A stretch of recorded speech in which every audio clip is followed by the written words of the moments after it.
This happened last year, during what should have been just another uneventful Wednesday. My friends and I had the brilliant idea to get drunk and high. Armed with weed and beers, we headed to our usual spot, an old railway line near our dorms. The air was icy, our breaths misting as we walked. Two of my friends had already started drinking to fend off the chill. As we approached, I felt an inexplicable heaviness in my chest, a nagging feeling like we shouldn't be there. I brushed it off, convincing myself it was just nerves about trying weed for the first time. When we got there, we sat on the large rocks scattered around the clearing. The railway tracks, long unused, were rusted and overgrown. Trees and bushes bordered the area, forming a circular grove if viewed from above. We passed around the joint, the faint glow of embers the only light apart from the moon's pale shine. The laughter started, the haze of intoxication settling in. But about 10 minutes in, I heard a twig snap nearby. It was sharp and deliberate. I turned to my friends and asked if they'd heard it. They hadn't. My closest friend laughed and said, "You're just paranoid. Weed does that." I nodded, trying to ignore the growing unease. Moments later, the sound came again. This time, it was more than a snap, a faint shuffling in the bushes, like something or someone moving. I froze, listening. Two of my other friends stiffened, their eyes darting to the same spot. "Did you hear that?" one of them whispered. "What are you all on about?" Our oldest friend scoffed. "There's nothing out there." As if on cue, a raspy whisper broke through the cold night air. "Are you sure?" The voice was unlike anything I'd ever heard, rough and guttural, as if it came from someone who'd smoked a pack a day for decades. It didn't sound human. Not entirely. A chill coursed through us, our drunken haze evaporating in an instant. Before we could react, the same voice let out a laugh. It was a low, sinister chuckle, void of humor and dripping with malice. We scrambled to our feet, the sound of shuffling bushes growing louder. Panic overtook us, and we bolted, adrenaline fueling our escape. What should have been a 5-minute walk back to our dorms turned into a frantic sprint. None of us dared to look back.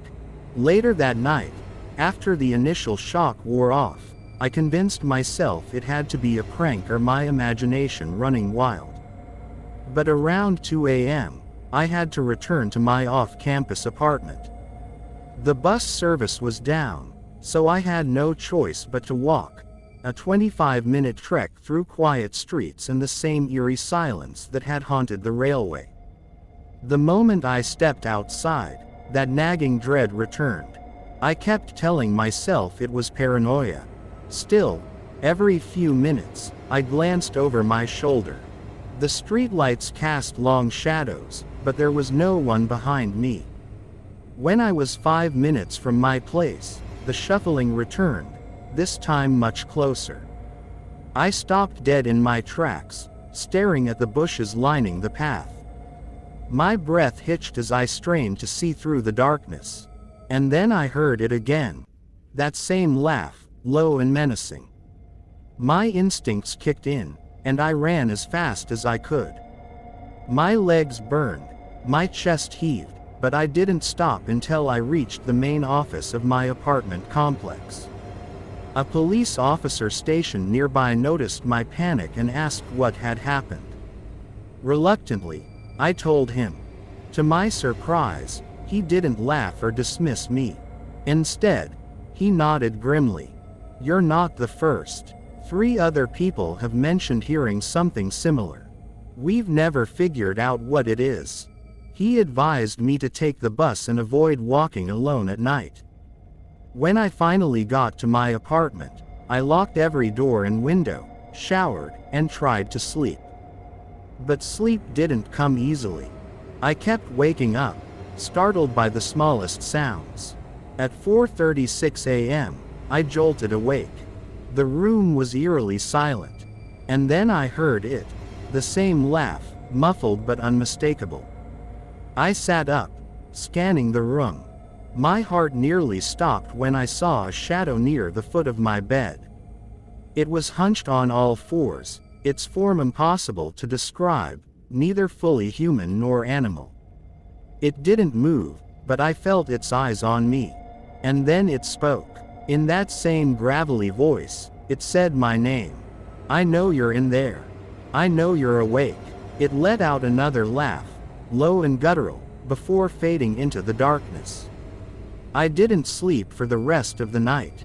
The next day, I packed a bag and moved into my friend's dorm for the remainder of the semester. I couldn't stay in that apartment anymore.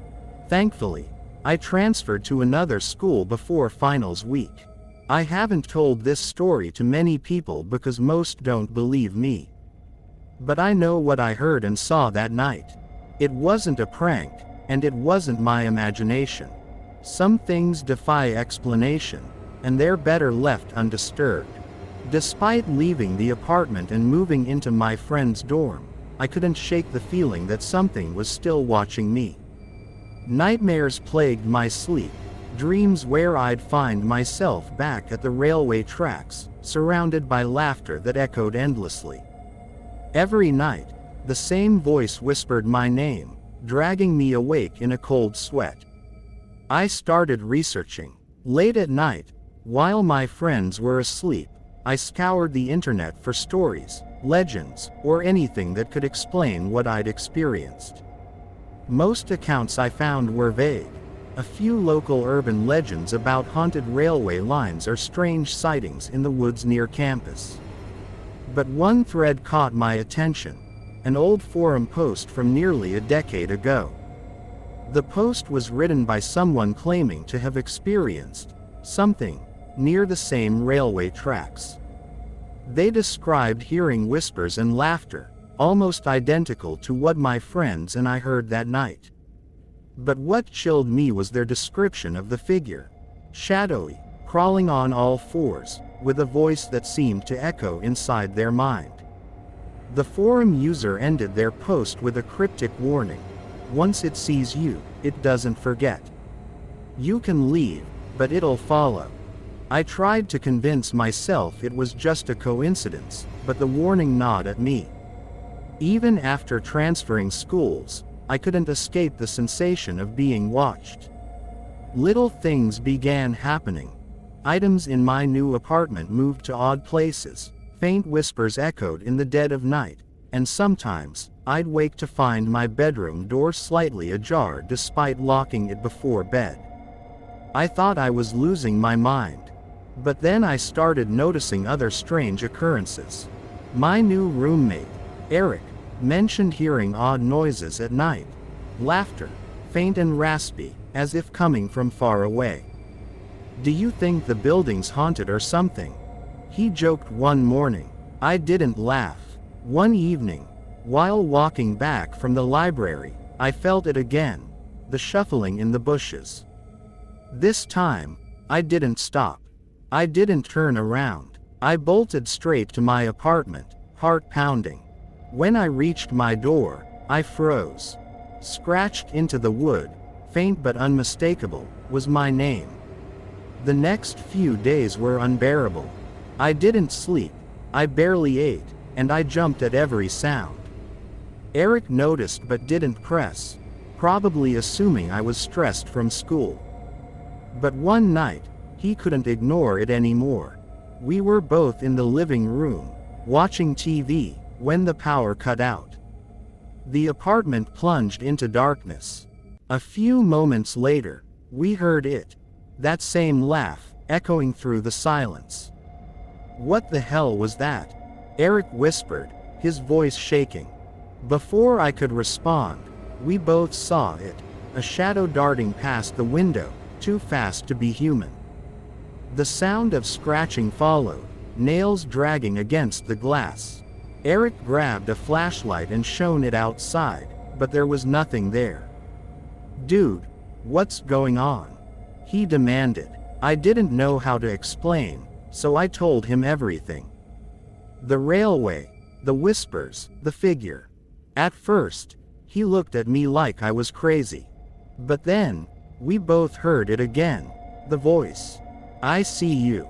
It wasn't just me anymore. Desperation drove me to seek help. I visited a local paranormal investigator, a retired professor who'd studied folklore and hauntings. When I described the figure, his expression turned grave. You've encountered something old, he said. Something tied to the land. Spirits, entities, whatever you want to call them. They latch onto places and sometimes, people. The voice, the laughter, it's a form of torment. It feeds on fear. Can I stop it? I asked, my voice trembling. The professor hesitated. Sometimes. But it's not easy. You'll need to confront it. Acknowledge its presence, but show no fear. And you must leave nothing unfinished. Did you disturb anything that night? Take something that wasn't yours. I shook my head, but then I remembered. My friend had kicked over an old, rusted lantern at the railway. Could it have been significant? The professor nodded solemnly. You might need to go back to where it began. Returning to the railway felt like signing my own death warrant. Eric insisted on coming with me, armed with a flashlight and a baseball bat. We arrived at the clearing just after sunset, the air thick with an unnatural stillness. We placed the lantern upright, muttering apologies into the void. For a moment, nothing happened. Then, the bushes rustled, and the laughter began, louder and closer than ever before. The shadow emerged, crawling toward us on all fours. Its form was grotesque, limbs bending at unnatural angles, its eyes glinting with malice. Fear surged through me, but I forced myself to stand firm. We're sorry, I shouted. We didn't mean to disturb you. Please, leave us alone. The figure paused, tilting its head as if considering my words. Then, it let out one final laugh, low and guttural, before disappearing into the shadows. After that night, the disturbances stopped. I moved into a new apartment, finally able to sleep without fear. But sometimes, in the quiet moments, I still hear faint laughter, distant but unmistakable. I don't know if it's truly gone or if it's waiting. All I know is this: some places are better left undisturbed. And some things, once seen, can never be unseen.